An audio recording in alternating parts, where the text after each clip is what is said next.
చక్కగా నిన్నటి వరకు మనం అనేక మంది సాయి సన్నిధిలో సేవ చేసినటువంటి భక్తుల గురించి తెలుసుకున్నాం. ఇవాళ ఒక అద్భుతమైనటువంటి 3 భక్తుల గురించి తెలుసుకుంటున్నాం. వాళ్ళు షిరిడీలో ఏం చేసింది మనం చక్కగా తెలుసుకుందాం. సాయి భక్తుల్లో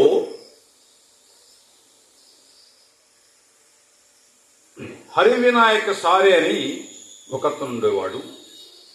అతను చాలా భక్తుడు, మహాభక్తుడు అయ్యాడు. అతను ఊహించకుండా షిరిడి వచ్చిన తర్వాత హరివినాయక సారే అతని పేరు.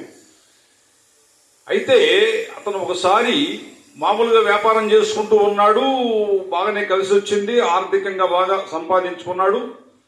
అయితే కొంచెం అశాంతి ఏర్పడింది. ఒకసారి షిరిడి పోతే బాగుంటుందని చెప్పి నేరుగా షిరిడి వచ్చాడు బాబా దగ్గరికి.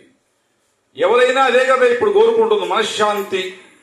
ఇప్పుడు మేము పోయినా వారం 10 రోజులు ఉంటాం షిరిడీలో మనశ్శాంతి కోసం. పరుగులు తీయం, ఒక్క రాత్రి కూడా ఉండకుండా చాలా మంది వస్తుంటారు.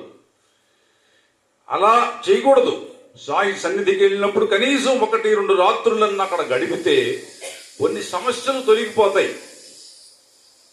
అంతేగాని ఏదో పోయాము, దర్శనం చేసుకున్నాం, ప్రొద్దున పూట రాత్రి బయలుదేరితే ప్రొద్దున్న దిగాం, సాయంత్రానికి దర్శనం చేసుకొని మళ్ళీ సాయంత్రం బస్సు ట్రైన్ ఎక్కి చాలా మంది వస్తున్నారు కొంతమంది. కానీ ఫలితం అనేది సంపూర్ణంగా రాదు అది. కాబట్టి ఇతను వచ్చి బాబా దగ్గరికి వెళదాం అనుకున్నాడు. వచ్చాడు, బాబాను చూసి చాలా ఆనందపడిపోయాడు. భక్తులు వాళ్ళు బాబాకి నమస్కారం చేసుకోవటం, ఆయన పాదాలు నమస్కరించుకోవటం, స్వామివారి మహిమలు అనేకం తెలుసుకోవటం ఆనందం కలిగిస్తుందన్నమాట ఆయనకి. ఇంత అద్భుతమైనటువంటి మహాత్ముడు మనం ఎన్నాళ్ళ నుంచి దర్శించుకోలేకపోయామే, ఎప్పుడో రావాల్సింది, ఎంత పొరపాటు చేసామని చాలా బాధపడ్డాడు. సరే, ఇప్పటికైనా మన కర్మలు తొలగిపోయి ఇక్కడ రావడం జరిగింది.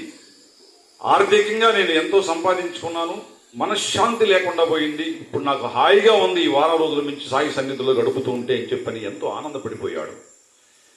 ఎంత సంపాదించినా దానికి విలువ లేదు, ఇక నేను ఇంకా సంపాదించి ఏం చేస్తాను?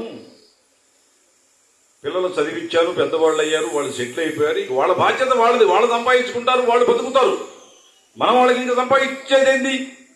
కాబట్టి సాయి సన్నిధిలో ఏదో కూడా చెయ్యాలని చెప్పని నిర్ణయించుకొని ఆయన బాబాని అడిగాడు. బాబా, ఇక్కడ నేను వచ్చిన భక్తులు ఉండటానికి కొంచెం ఇబ్బందికరంగా ఉంటుంది, మీరేమో 3 రోజులు ఉండండి, మీ కర్మలు తొలగిపోలేదు ఇంకా అని మీరు చెప్తున్నారు, వాళ్ళు ఉండటానికి ఇబ్బందిగా ఉంది బాబా, నేను ఒక వాడ కట్టిస్తాను, అంటే ఒక స్ట్రీట్, ఆ స్ట్రీట్లో 10-15 ఇళ్ళు కట్టిస్తాను అని చెప్పని అంటే, తప్పకుండా కట్టించు, అంతకన్నా అదృష్టం ఏముందని చెప్పని బాబా అన్నాడు. వెంటనే మొదలు పెట్టాడు. దాదాపుగా ఒక స్ట్రీటు, ఒక వీధిని ఆయన అటు ఒక 8-9, ఇటు ఒక 8-9, 10-15 ఇళ్ళు కట్టించాడు. ఆ రోజుల్లో ఏముంది, గుడిసెలు రేకులే కదా, వేసేసాడు.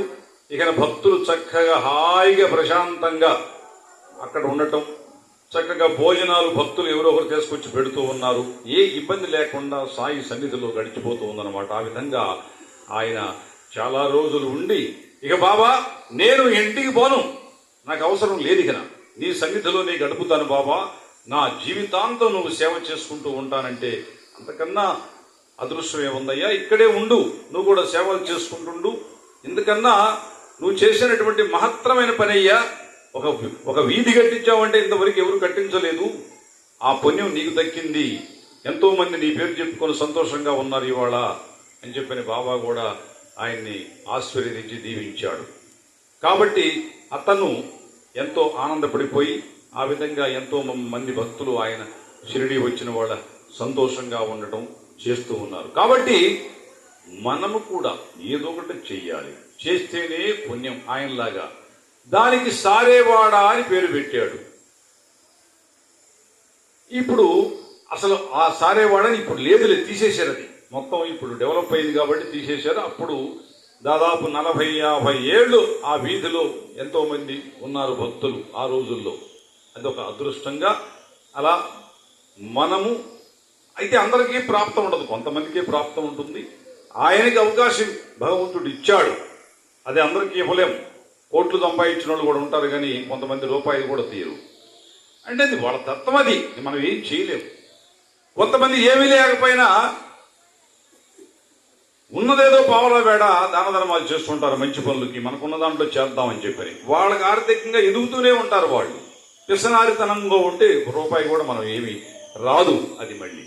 కాబట్టి సారే వాడ ఎంత అతను అదృష్టపడి ఉంటే చాలా గొప్ప అవకాశం బాబా ఇవ్వటం జరిగింది. అతను ఉపయోగించుకున్నాడు. మనం కూడా అవకాశం వస్తే అలా చెయ్యండి, తప్పకుండా మీకు ఫలితం ఉంటుంది. ఇది అద్భుతమైన తన చరిత్ర. అలాగే దీక్షిత్ వాడ